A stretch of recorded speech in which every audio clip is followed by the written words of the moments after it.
Assalamualaikum warahmatullahi wabarakatuh.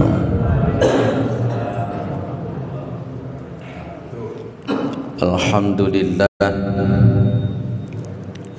alhamdulillahilladzi arsala rasulahu bil huda wa dinil haqq liyudhhirahu 'alad dini kullih wa kafa billahi syahida. Ashhadu an la ilaha illallah wa ashhadu anna Muhammadan abduhu wa rasuluhu la nabiyya ba'dah. Allahumma salli ala Muhammad wa ala alihi wa sahbihi wa man tabi'ahum bi ihsanin ila yaumiddin, amma ba'du. Kita bersyukur kepada Allah Subhanahu wa ta'ala atas segala nikmat yang diberikan oleh Allah kepada kita semua, terutama sampai pada pagi hari ini kita masih diberikan kekuatan iman dan Islam. Kita masih diberikan kesehatan serta kesempatan sehingga kita masih bisa melaksanakan kewajiban kita sholat subuh berjamaah, dan kita lanjutkan dengan mengkaji agama Allah Subhanahu wa ta'ala. Mudah-mudahan kesempatan semacam ini senantiasa diberikan oleh Allah kepada kita semua sampai nanti kita menghadap kepada Allah yang tentunya dalam posisi husnul khatimah. Salawat salam tetap terlimpahkan kepada Rasulullah Muhammad sallallahu alaihi wasallam sebagai khatamil anbiya wal mursalin, penutup para nabi dan rasul, yang tidak ada nabi lagi sesudah Nabi Muhammad sallallahu alaihi wasallam. Para jamaah, Bapak Ibu yang dimuliakan oleh Allah Subhanahu wa ta'ala, saya ingin mengingatkan salah satu riwayat. Rasulullah Muhammad SAW mengatakan, innallaha thayyibun la yaqbalu illa thayyiban. Sesungguhnya Allah Subhanahu wa ta'ala itu maha baik. Allah itu maha baik. La yaqbalu illa thayyiban. Dan Allah itu tidak akan menerima kecuali dari hal-hal yang baik. Kalau di dalam riwayat ini memang Rasulullah mencontohkan satu, yakni berkenaan dengan orang yang berdoa kepada Allah tetapi yang dimakan itu haram, yang diminum itu haram,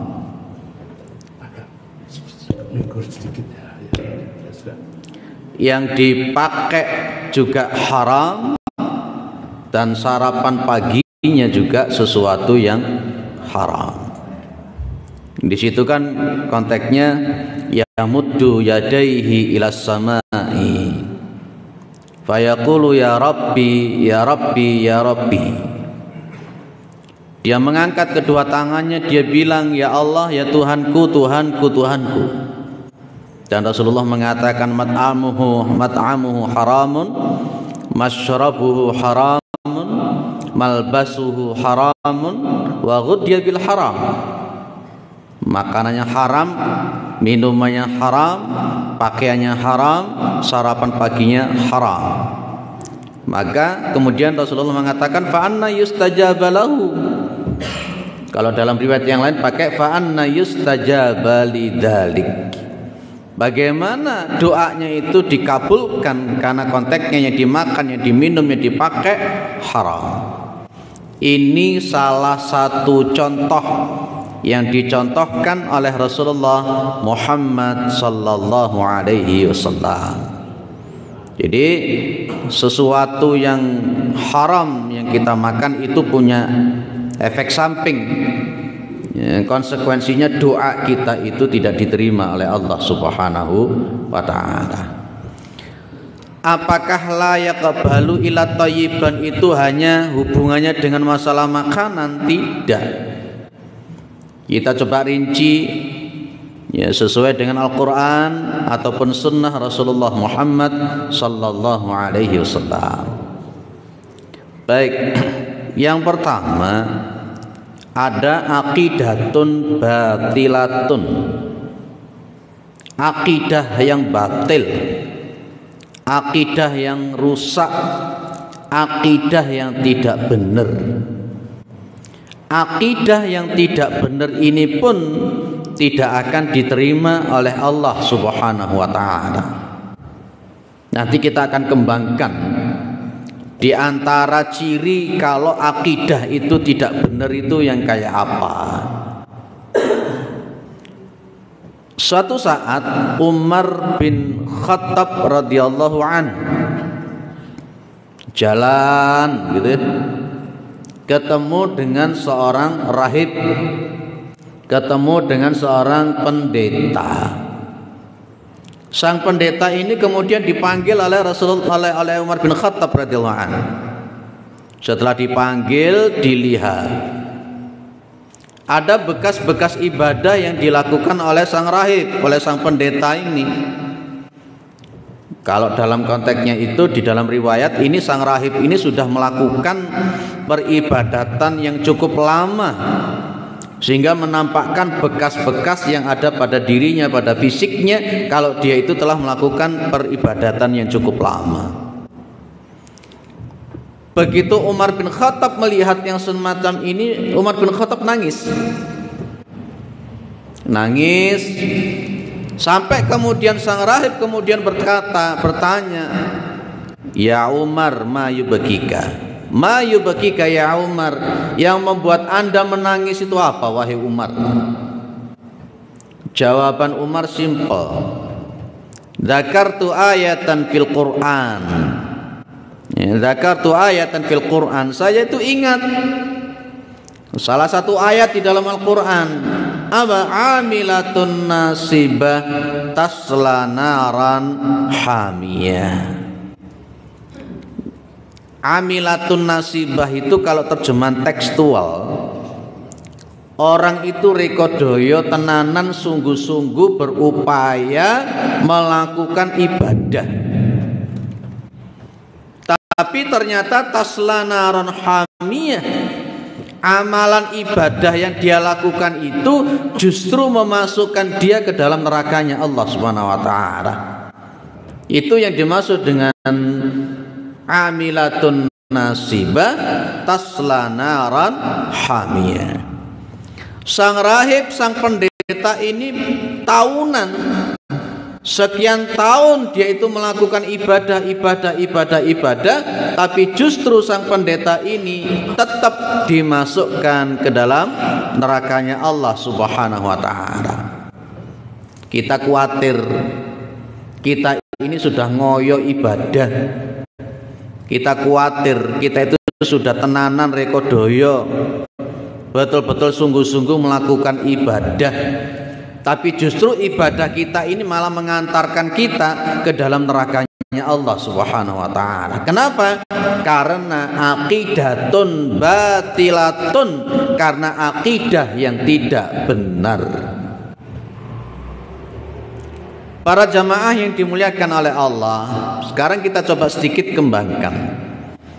Apa sih yang membuat orang itu akidahnya jadi tidak benar itu?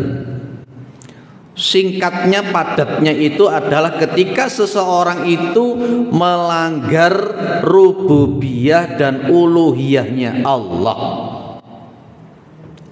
Kalau kita mengatakan rububiyah, kalau kita mengatakan uluhiyah, itu bukan sesuatu yang bid'ah, bukan.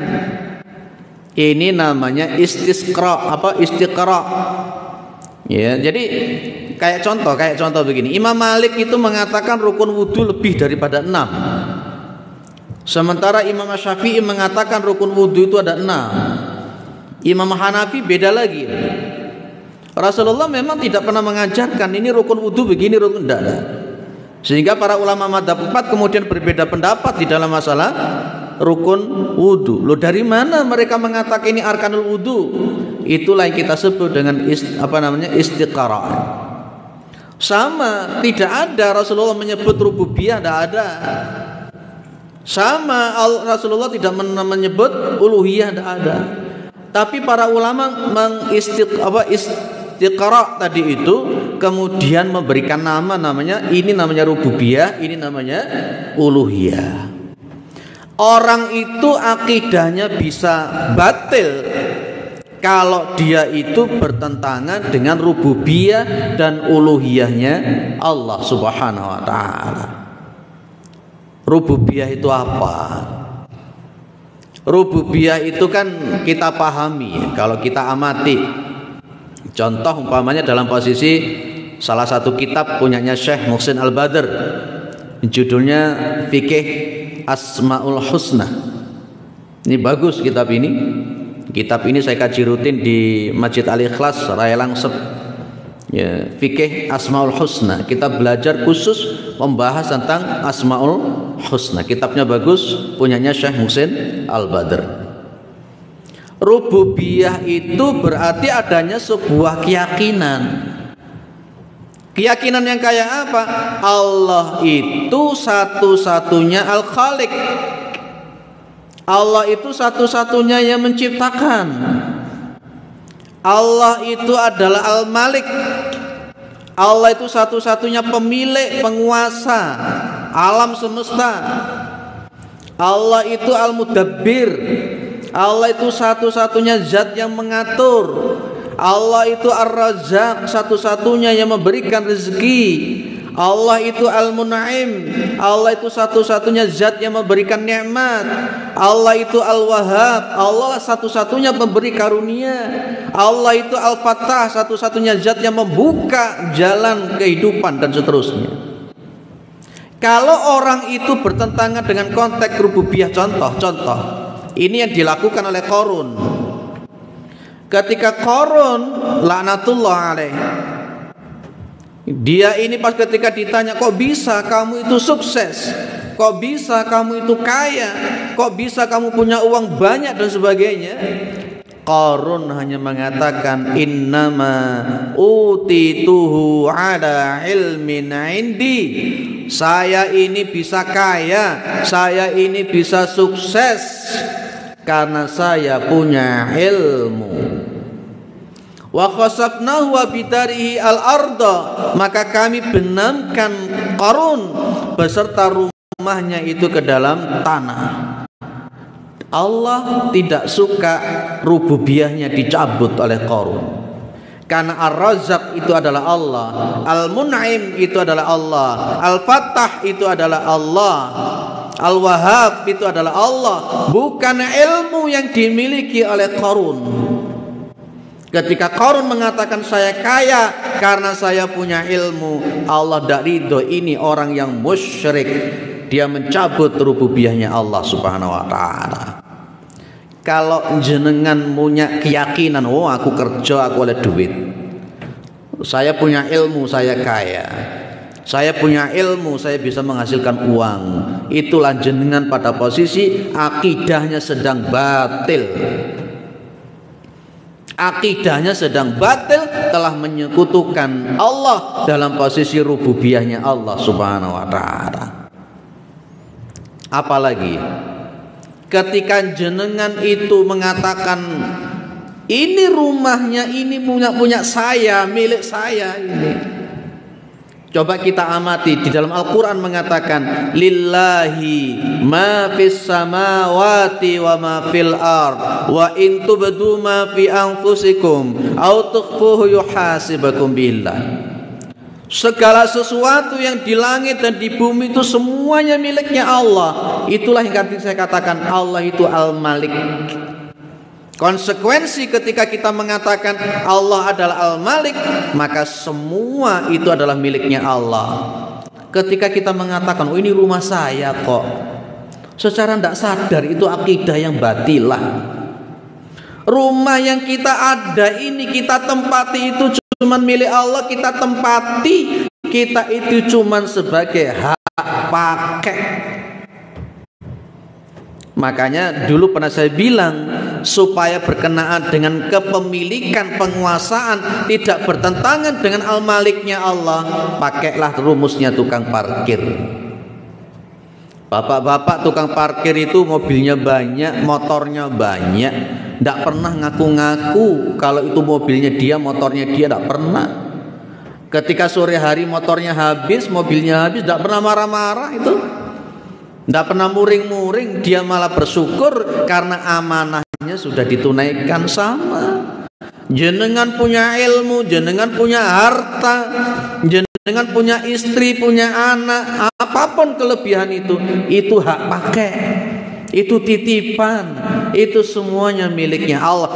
Kan kalau ada orang yang parkir kemudian naik sepeda motor atau mobil keliling-keliling, dia mengatakan ini mobil saya, ini mobil saya, ini mobil saya, itu namanya error. Wong dia itu bukan mobilnya dia kok, bukan motornya dia kok diaku-aku sebagai miliknya, tidak benar. Itu mencabut rububiyahnya Allah Subhanahu wa taala. Tidak boleh model begitu. Maka adigang, adiguno, sombong dengan apa yang ada dimiliki, itu menjuruskan kepada akidah yang batilah. Akidah yang batilah begini. Makanya konteksnya kemudian ketika ada orang sombong, apa kata Rasulullah Muhammad? La yadkhulu al-jannata man kana fi qalbihi mithqalu habbatin min khardalin min kibrin. Tidak akan masuk surga orang yang di dalam dirinya itu ada kesombongan. Kenapa tidak masuk surga? Dia telah mencabut haknya Allah, mencabut rububiyahnya Allah Subhanahu wa taala. Yang berhak sombong hanya Allah Subhanahu wa taala. Ini belajar model-model ini penting. Pertanyaan saya kan begini loh. Kira-kira nanti kita ini kan sudah ibadah. Kira-kira pas ketika kemudian nanti di yaumal qiyamah kita kecelek, Gusti Allah ngomong sama kita, pendusta kamu itu, pendusta kamu itu. Kenapa pendusta? Karena konteksnya itu akidah kita tidak diterima oleh Allah. Termasuk yang akidah al-batilah itu pas ketika kita mencabut uluhiyahnya Allah. Apa uluhiyahnya Allah? Uluhiyahnya Allah itu kita paham. Namanya uluhiyah itu kalau dalam konteks Asmaul Husna ada Al-Wahid, ada Al-Ahad. Coba buka lagi Asmaul Husna itu. Kalau Al-Wahid itu lebih cenderung pada konteks rububiyah. Kalau Al-Ahad itu merujuk pada konteks uluhiyahnya Allah. Ketika dia orang itu melanggar uluhiyahnya Allah, akidah batilah bisa nyampe. Uluhiyah itu Allah itu satu-satunya zat, tempat beribadah, tempat bergantung, tempat meminta pertolongan dan seterusnya. Itu uluhiyah. Ketika dia sholat, ya, niatnya di dalam dirinya itu ingin dipuji sama orang. Ibadah pengen dipuji, dielem sama orang, pengen dihargai oleh orang. Ini orang ini secara tidak sadar mencabut uluhiyahnya Allah. Kenapa bisa begitu? Yaumal qiyamah, yaumal hisab, ada riwayat dari Ibnu Abbas, ada riwayat dari Abu Hurairah. Ini kalau subuh begini tak gawe metenteng, tak kenceng nih suara ini subuh begini. Di yaumul hisab itu ada 3 orang yang dipanggil, yang dihisab oleh Allah. Orang yang pertama itu adalah siapa?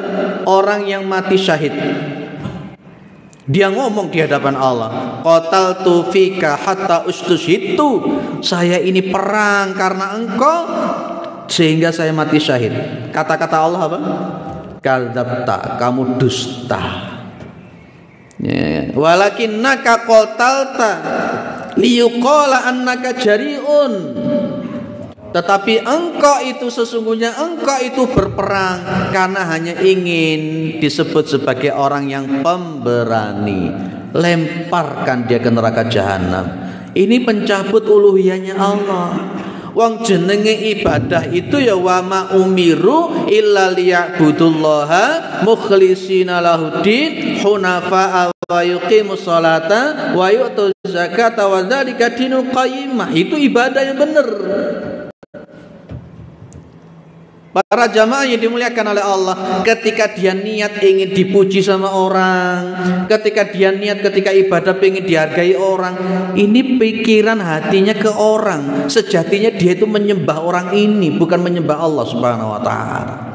Makanya apa? Ini yang kemudian di dalam Al-Qur'an dikatakan fawailul lil musallin alladzina hum an salatihim sahun alladzina hum yuraun. Celaka orang-orang yang melakukan sholat ketika di dalam sholat dia itu sahun, lalai, gelambiar, tak karu-karuan. Alladzina hum yuraun, dan dia dalam posisi beribadah itu riya karena ingin dipuji, dilihat, dihargai oleh orang lain. Habis. Kalau Imam Al-Ghazali menyebut orang model begini melakukan pengkhianatan kepada Allah Subhanahu wa taala. Loh, itu uluhiyah. Contoh lagi apa? Orang yang melanggar uluhiyah. Ketika Rasulullah mengatakan man 'allaqa tamimatan faqad asyraka. Barang siapa yang menggantungkan tamimah. Apa tamimah? Orang itu menyebut tamimah itu jimat. Jimat. Kenapa disebut jimat? Siji di rumah. Akhirnya dijadikan gantungan. Taruh itu yang namanya janur ditaruh di atas pintu, ladam kuda di atas pintu, pring petuk di atas pintu, kupat di atas pintu. Jangan-jangan nanti apa lagi ditaruh di atas pintu. Rasul mengatakan model semacam itu, man 'allaqa tamimatan faqad asyraka. Barang siapa yang menggantungkan tamimah, syirik dia itu. Kenapa? Ini yang namanya digantungkan di pintu yang kita taruh, wefik yang kita taruh di dompet dan sebagainya, di sabuk, itu sesuatu yang tidak bisa apa-apa. Rasulullah maka menyebut itu syirik, dan itu bertentangan dengan uluhiyahnya Allah Subhanahu wa taala. Para jamaah dimuliakan oleh Allah Subhanahu wa taala. Apalagi bertentangan dengan rububiyah dan uluhiyahnya Allah. Orang pergi ke dukun, orang pergi ke paranormal, itu akidatun batilatun. Melakukan tatayur, melakukan sihir, melakukan pedukunan, itu akidatun batilatun. Saya contohkan. Ketika Rasulullah mengatakan begini, man ata arrafan au kahinan fasa'alahu an syai' fasaddaqau bima yaqul lam tuqbal lahu salatu arba'ina yauman. Barang siapa yang mendatangi paranormal, mendatangi dukun, dan dia bertanya sesuatu dan dia membenarkan apa yang dikatakan dukun, lam tuqbal lahu salatu arba'ina yauman. Salatnya tidak diterima selama 40 hari. Itu cuman tanya. Gimana kalau ngelakoni? Kenapa kok dikatakan syirik model begini? Salat tidak diterima oleh Allah Subhanahu wa taala 40 hari karena dia telah mencabut haknya Allah. Makanya tadi sejak awal saya katakan, orang itu bisa akidatun batilatun kalau dia melanggar uluhiyah dan rububiyahnya Allah. Tidak perlu jenengan itu kalau mau mantu dihitung-hitung neptune piro, tidak perlu. Tidak ada. Neptune piro mantumu 18, anakmu piro 18, gak oleh nikahi, syirik. Itu namanya tatoyur, itu namanya tiarah. Inna tatayyarna bikum la illam tantahu lanarjumannakum itu. Tidak perlu kemudian kita itu mau melakukan syukuran kok gak wani bulan Suro itu lapo, gak berani bulan Safar, kenapa? Ya, kenapa Kanjeng Nabi juga mengatakan la safaro, tidak boleh ada keyakinan sial pada bulan Safar. Rasulullah juga mengatakan laisa minna man tatayyara au tutayyira lahu au takahana au tukuhina lahu au sahara au suhira lahu. Ya, bukan termasuk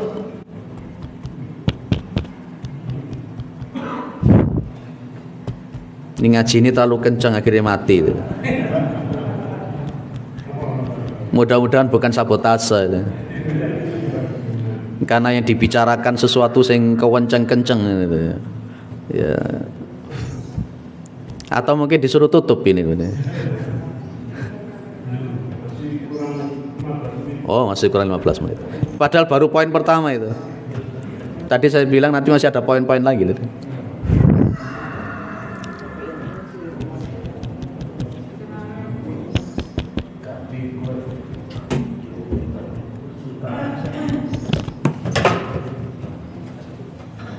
Yang ini nanti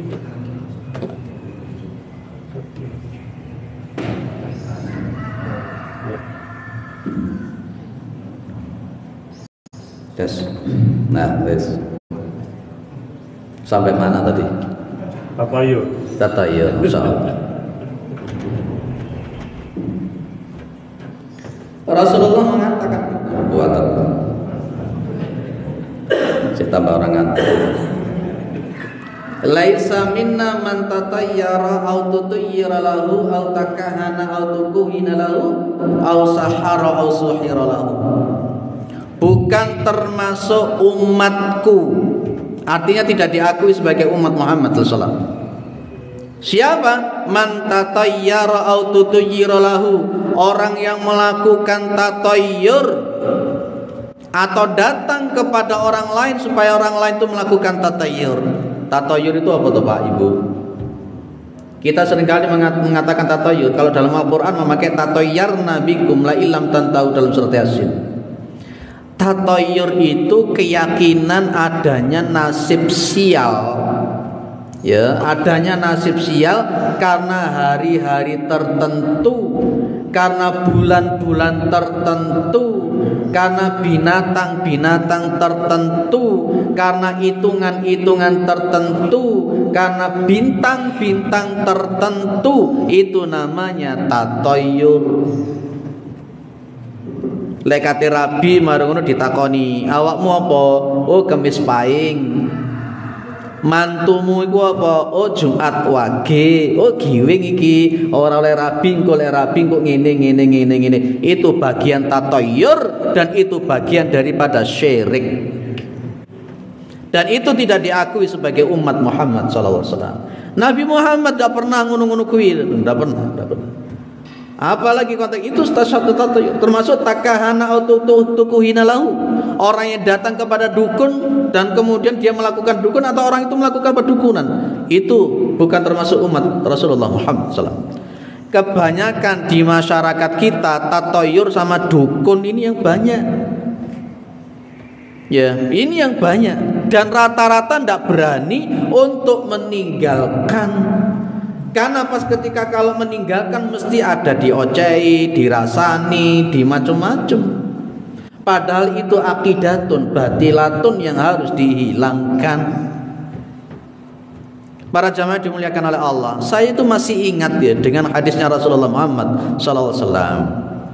Min da'fil yaqin, di antara lemahnya keimanan seseorang, antardo annasa bisukhtillah, ketika kamu memilih ridhonya manusia daripada lebih memilih ridhonya manusia dengan menukarkan murkanya Allah.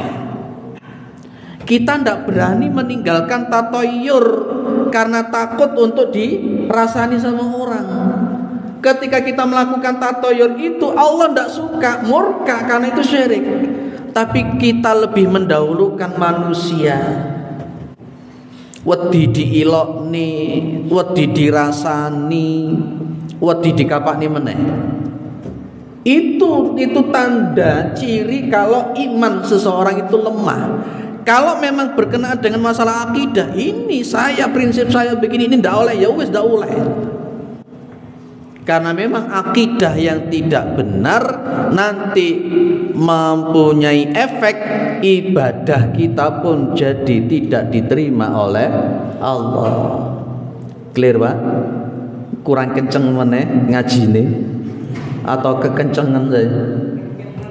Masya Allah. Nah inilah akidah. Memang hal semacam ini harus diberitahukan, harus disampaikan, dan itu berdasarkan Al-Quran dan Sunnah. Ojo ngomong ini melok umumnya aku. Kalau sesuatu yang umum itu tidak benar, kenapa kita ikuti? Sesuatu yang umum itu tidak benar, kenapa kita harus laksanakan? Harus kita merubah dengan baik, dengan cara-cara yang elegan. Bukan malah karena takut sama manusia, akhirnya kita ikut arus, ngikut ngitung, ini. Masya Allah, nauzubillah min dzalik. Termasuk lepas hujan deres, Masya Allah, hujan deras itu ya. Kalau di masyarakat itu kan yang dilakukan aneh-aneh. Kalau Rasulullah menyebut Allahumma sayyiban nafi'a kan gitu ya. Tapi di masyarakat itu Masya Allah aneh-aneh. Ada termasuk jeroannya orang wanita dilemparkan di atas terop. Ada yang begitu. Ini aqidatun batilatun. Ada yang sapu korek, sapu lidi yang dibuang di depannya pintu. Ada yang sapu korek di depan pintu didekne maru dukuri kayak lombok. Ini apa model begini nih? Atau mungkin layah untuk orang gerus sambal itu dilemparkan ke depan pintu dalam rangka untuk nganu hujan. Loh, ini akidah-akidah yang tidak baik. Akidah-akidah yang tidak benar model begini. Kalau malam-malam tertentu di kamar diberikan sesuatu, ada kopi, ada rokok, ada apa namanya cawisan. Ini akidah-akidah batilah yang semacam ini. Para jamaah dimuliakan oleh Allah. Jadi poin konteksnya yang pertama apa? Akidah batilah itu tidak akan diterima oleh Allah Subhanahu wa taala. Kita perlu untuk mengkaji akidah yang benar. Ada banyak kitab yang perlu kita kaji. Di antaranya yang paling favorit yang kita kaji di Malang itu namanya kitab Fathul Majid. Kitab Fathul Majid itu mulai A sampai Z berkenaan dengan masalah akidah, terutama yang berkenaan dengan kehidupan sehari-hari. Itu bagus kitab Fathul Majid itu. Ini kalau masalah akidah buka kitab itu, ngaji kitab itu. Ya, baik. Kemudian yang kedua, ibadah yang tidak benar itu pun juga ditolak oleh Allah Subhanahu wa taala. Bolak-balik saya katakan di sini para jemaah dimuliakan oleh Allah. Ada orang yang ibadah di hadapan Rasulullah Muhammad SAW. Setelah dia melakukan ibadah itu, dia kemudian menghadap kepada Rasulullah Muhammad SAW. Setelah dia melakukan ibadah yang pertama, dia datang kepada Rasulullah Muhammad SAW. Nabi ngomong, "Shalli fa innaka lam tusalli." Salat lagi kamu belum salat. Padahal di hadapan Rasulullah Muhammad SAW dia itu salat, tapi kata Nabi dia belum salat. Akhirnya dia salat untuk yang kedua kali. Begitu salat untuk yang kedua kalinya, dia menghadap lagi kepada Rasulullah Muhammad SAW. Nabi ngomong lagi, "Shalli fa innaka lam tusalli." Salat lagi kamu itu belum salat. Setelah salat yang kedua kalinya, dia datang lagi kepada Rasulullah Muhammad SAW. Di situ diajari oleh Rasulullah.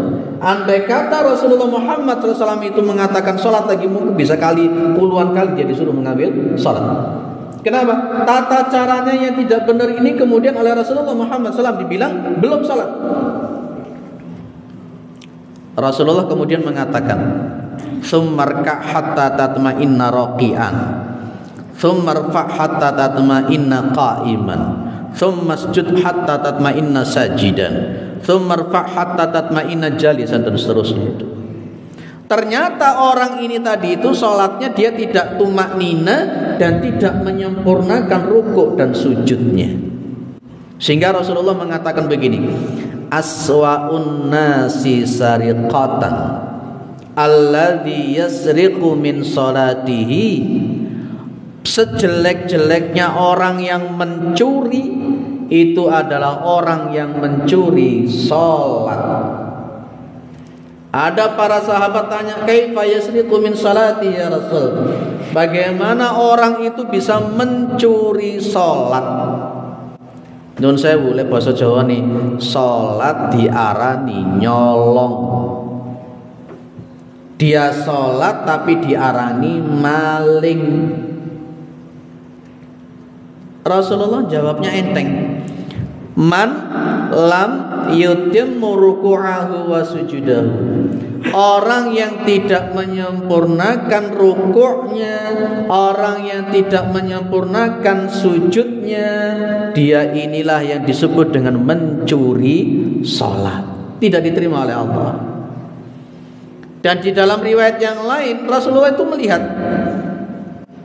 ada orang itu sholat itu yang kiru, kama yang kiru al-ghurabu ala dam. Ya wis bel. Lanjut apa berhenti udah bel begini? Tambah ya. Oke. Yanqiru al-ghurabu kama yanqiru al-ghurabu. Ya kan? Yanqiru al-ghurabu 'ala dam. Rasul melihat ada orang itu ketika salat, ketika dia salat itu yanqir. Yanqir itu di oleh Rasulullah dicontohkan al-ghurab. Al-ghurab itu gagak. Yang kiri itu berarti dia pas ketika mematok darah, alat dam, darah. Seperti ini gerakannya. Nah, begitu melihat orang yang sholatnya cepat model semacam itu, yang tidak ada tumak ninahnya semacam itu, apa kata Rasul? Lau mata hadar rajuli ala hadhil hal. Andai kata orang ini mati dan posisi ibadah sholatnya tetap seperti ini, lamata ala ghairi millati Muhammad sallallahu alaihi wasallam, maka orang ini matinya tidak dengan membawa agama Muhammad sallallahu alaihi wasallam. Kenapa?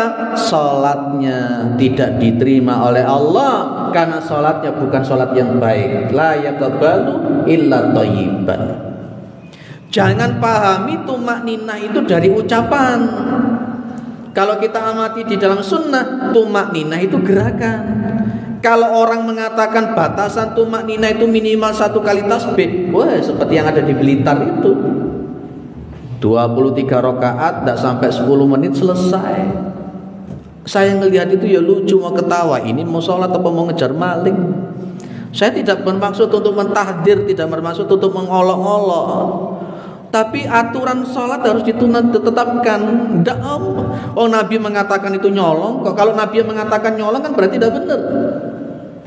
Ya, jadi kita buka secara proporsional, itu yang namanya fikih. Orang yang ibadahnya itu tidak benar tidak akan diterima oleh Allah.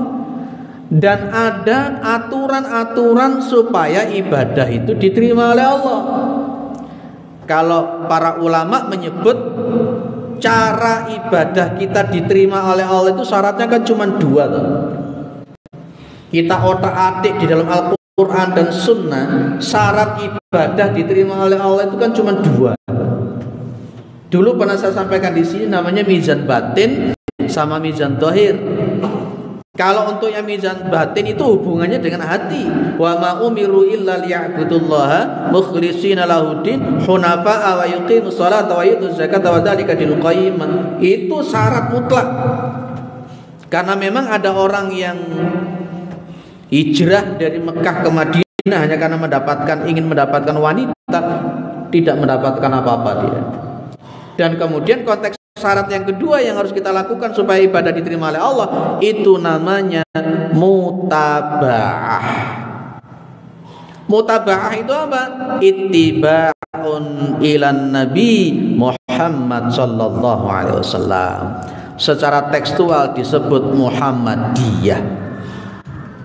Saya berani mengatakan bahwa setiap orang Islam itu wajib dia Muhammadiyah. Sepakat atau tidak? Setiap orang Islam itu wajib Muhammadiyah. Loh Pak, aku iki wong NU loh Pak. Bukan Muhammadiyah itu yang saya maksud. Pak, saya orang Salafi loh, bukan itu yang saya maksud. Apa sih Muhammadiyah itu? Kalau jenengan itu orang Imam Syafi'i, mengikuti mazhab Syafi'i, maka dia disebut dengan Syafi'iyah. Kalau dia bermadzhab Hanafi, maka dia disebut dengan Hanafiyah. Kalau dia itu berkonteksnya berafiliasi pada Hanabilah, maka dia disebut dengan Hanabilah, Imam Hambali. Kalau dia berafiliasi kepada Imam Malik, maka namanya Malikiyah. Dan bermanhaj yang benar secara ibadah itu ngikutnya kepada Muhammad. Kalau jenengan itu tidak mau disebut sebagai Muhammadiyah, kemudian mau ngikut siapa? Mau mengikut Mirza Ghulam Ahmad? Kalau jenengan mengikuti Mirza Ghulam Ahmad, maka jenengan disebut dengan Ahmadiyah. Ada Ahmadiyah di sini. Kalau mengeluh-elukan kepada Imam Khomeini, mengkultuskan Imam Ali, namanya, dia disebut dengan Syiah. Kita ini di sini semuanya harus Muhammadiyah. Artinya apa? Mengikut kepada Muhammad sallallahu alaihi wasallam. Mutaba'ah, mengikut Muhammad sallallahu alaihi wasallam ini wajib. Karena konteksnya kemudian Rasulullah mengatakan, man amila amalan laisa alaihi amruna fahuwa raddun. Barang siapa mengamalkan suatu amal yang itu tidak ada di dalam ajaran kami, maka fahuwa raddun, maka dia itu tertolak. Ya, sudah ada 3 sudah ya. Makanan yang haram tolak oleh Allah. Pakaian yang haram ditolak oleh Allah. Yang kedua, akidah yang batil ditolak oleh Allah Subhanahu wa taala. Yang ketiga, ibadah yang tidak benar tolak oleh Allah Subhanahu wa taala. Terakhir sebagai penutup. Ya, pas nanti selesai bisa salat suruh. Al-akhlaqu al-madmumah. Akhlak, adab, etika yang jelek itu tidak akan diterima oleh Allah. Hasan al-Basri sampai mengatakan, man la addabalahu la ilma lahu. Tahu artinya kan? Barang siapa yang orang itu tidak punya etika, barang siapa orang itu yang tidak punya adab, akhlak, la ilma lahu, maka sejatinya orang itu masih tidak punya ilmu. Artinya jahil. Jahil itu kalau bahasa Jawanya apa? Goblok. Bahasa Arabnya jahil. Orang itu kalau masih belum punya etika, orang itu kalau masih belum punya akhlak, dia masih dikatakan bodoh oleh Rasulullah Muhammad SAW. Kenapa? Syariatnya Islam itu rohnya di adab itu. Innama bu'ithu liutammima makarimal akhlak. Tidaklah aku itu diutus kecuali untuk menyempurnakan akhlak. Masih ingat riwayatnya seorang wanita yang dia ini sholat tahajudnya rutin, puasa sunnahnya juga rutin, karena dia tidak punya etika untuk menjaga mulutnya, ya, karena suka menyakiti tetangganya dengan mulutnya, maka Nabi mengatakan wahya finnar, wanita itu ada di dalam neraka. Kenapa? Etikanya ini yang tidak ada, sehingga banyak tetangganya itu yang tersakiti. Hati-hati. Orang yang tidak punya etika itu mampu menghabiskan amalan ibadahnya. Sholat tahajudnya bagus, ibadahnya bagus, puasanya bagus, kalau tidak punya etika, itu bisa menghabiskan pahala-pahala ibadah. Hati-hati. Maka para jamaah dimuliakan oleh Allah, benar yang dikatakan Hasan al-Basri, man la adabalahu la ilma lahu. Orang yang tidak punya adab, orang yang tidak punya akhlak, maka berarti dia belum punya ilmu. Maka Islam kita itu hablum minallah dan juga ada hablum minannas. Dua-duanya harus jalan. Ini para jamaah dimuliakan oleh Allah. Jadi kesimpulan daripada ceramah yang singkat ini, saya katakan masih singkat ini. Ceramah yang singkat ini adalah Allah itu maha baik dan tidak akan menerima kecuali yang baik-baik. Yang baik itu lawan katanya apa?